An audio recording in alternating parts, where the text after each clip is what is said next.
I am making the claim, supported somewhat by my own research, certainly supported by my own life experience and what I've experienced in my own practice.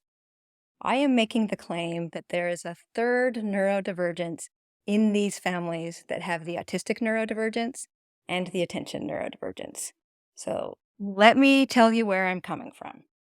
Autism traits are distributed in the population in a normal bell curve. That means that if we took every person in the world and made a little dot to represent each person on a piece of paper according to how many autism traits they had, or what their level of autism traits was, with people with very, very low level of autism traits on the left side of the paper, and as they had more and more autism traits, then we'd put them closer to the middle, and more autism traits till they got to the right side of the paper, we would have a bell curve or a shape that looks like this, with most of the people being in the center of the bell curve representing the neurotypicals, the people who have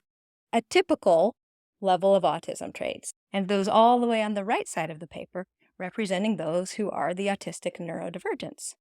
So that would mean we'd have the autistic neurodivergence on the right side of the paper in the little tail of the bell curve, the neurotypicals in the middle of the paper, making up most of the people in the population. But there are also these people on the left side of the paper in the other small tail of the bell curve.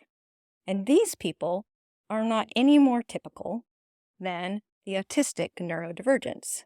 because the typical people, of course, are in the middle of the paper. They're in the middle of the bell curve.